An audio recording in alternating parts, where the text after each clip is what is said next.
头德山镇农会举办稻米品质的竞赛，要来选出到德山上界赞的露水米。第一名的农民将代表德山拼全国的冠军。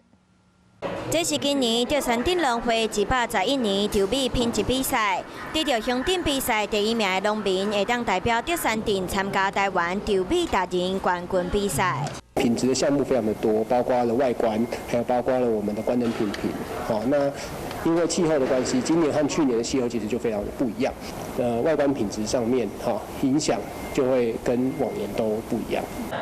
因为而且雨水较济，稻米的状况和英国无同，栽种的技术真重要。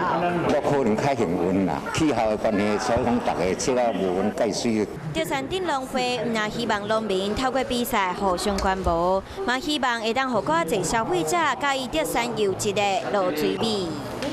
Hello， 大家好，我是乃瑜，要教给大家2个任务。第一个，华视新闻的脸书专页，你按赞了吗？还有华视新闻的 YouTube 频道，赶紧订阅起来，还要记得按赞，开启小铃铛哦。